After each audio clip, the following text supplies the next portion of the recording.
Leto, grilovačky, párty pri bazéne, rodinné stretnutia, už sa nám to pomaličky blíži.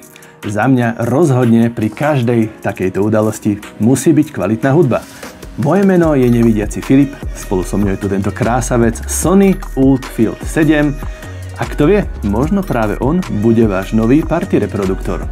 Začníme pekne od podlahy konštrukciou. Sony Ultfield 7 je tradičný valec, ktorý je potiahnutý takou textilnou látkou. Neviem, či som to dobre povedal, textilnou látkou. Každopádne táto konštrukcia, tento dizajn sa mi veľmi páči. Nič sa tým nepokazí, reproduktor je krásne odolný. Jediná farba, ktorá je dostupná, je prosím pekne čierna. Čo sa týka váhy, 6 kg, rozmery 51x22 cm. Pre niekoho je to veľké, pre niekoho malé. Ja vám poviem takto, mám 2 metre a trčia mi nohy z postele, pre mňa všetko malé, ale ideál, pekný, fajnový, ja sa nesťažujem.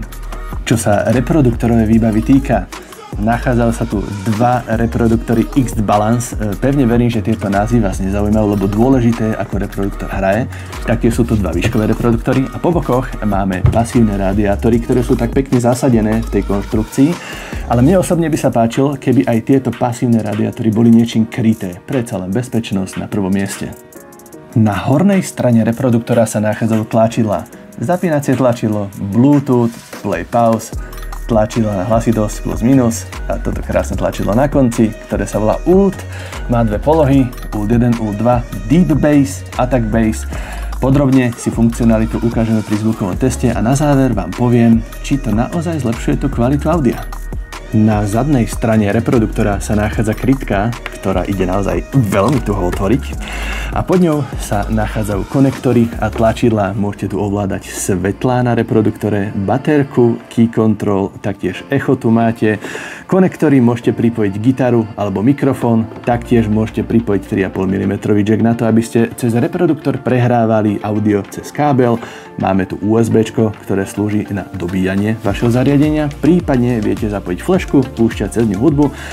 A taktiež je tu konektor na nabíjanie AC-čkových. Za mňa veľká nevýhoda, nakoľko som zvyknutý všetko nabíjať cez USB-C konektor.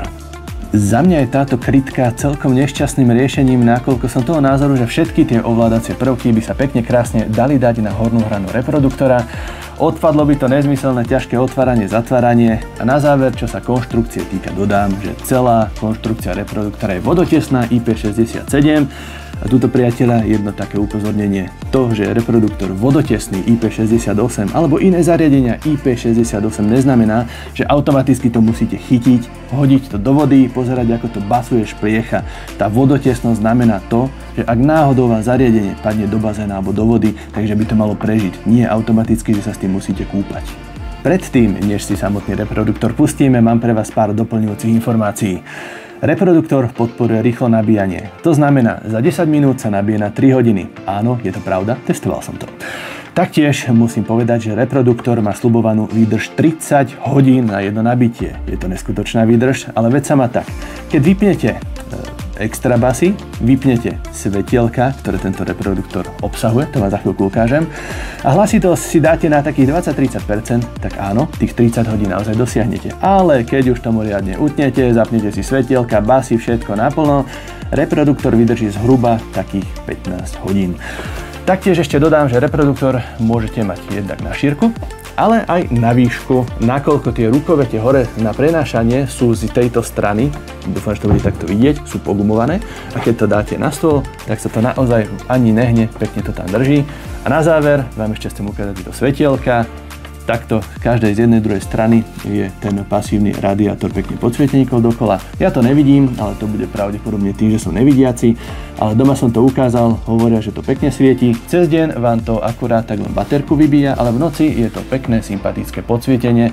A poznáte to, čo je v cene, to sa ráta.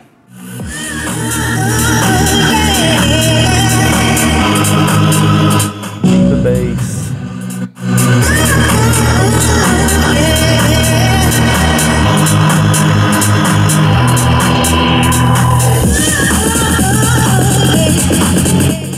Druhý stupeň.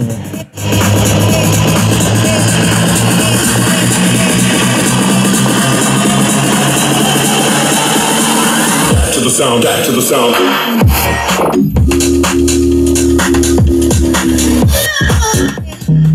vypnuté. Je tam počuť, ako to oživí.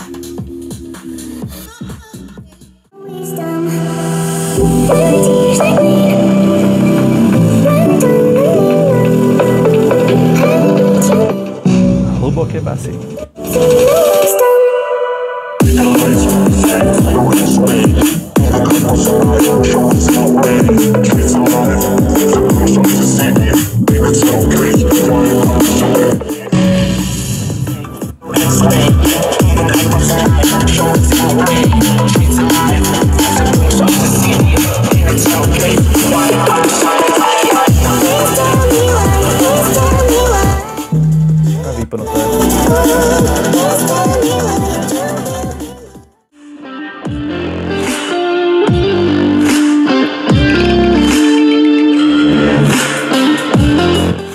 Hlboké basy.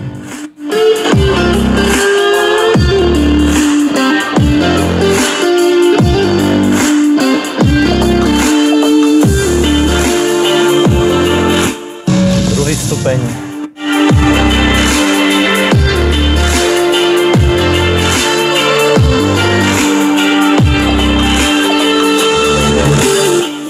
Vypnutý stav.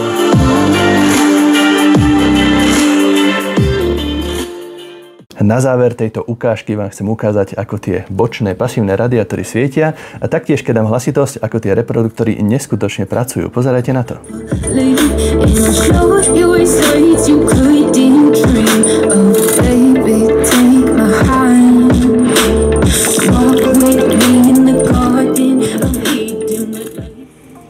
Poďme si to spolu ohodnotiť. Rozhodne môžem povedať, že Sony Ultfield 7 je za mňa naozaj perfektne vydarený party reproduktor. Čo sa týka tých Ult režimov, keď je to vypnuté, tak ten zvuk je taký dosť neutrálny. Viem si predstaviť, že keď ho máte niekde v dome, že si to pustíte a robíte si pri tom svoje, či už varíte alebo hocičo. Ako náhle stlačíte tlačidlo Ult 1, tie hlboké basy, tak môžem potvrdiť, že zvuk sa trošku tak oživí.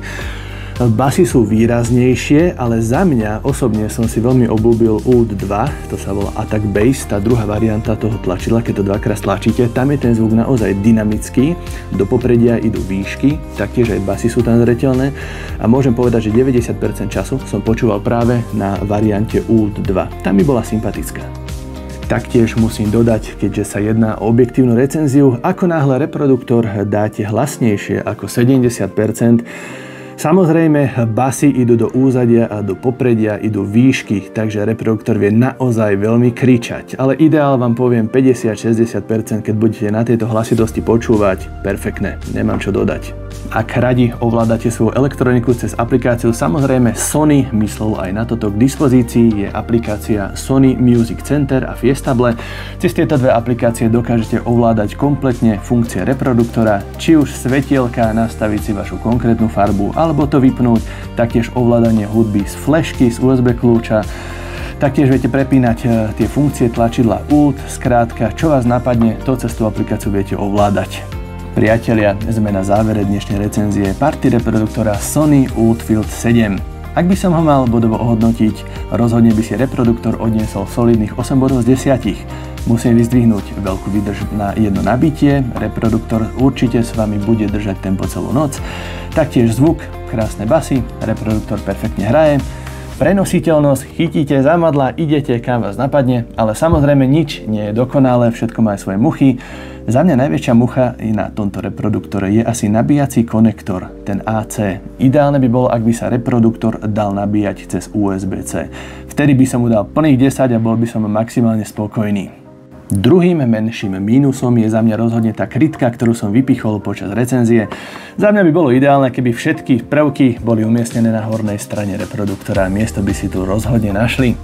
Na záver videa dodám, priatelia, cena tohto krásavca je 350 € a obrovská vďaka patrí značke Sony, ktorá mi tento kúsok zapožičala.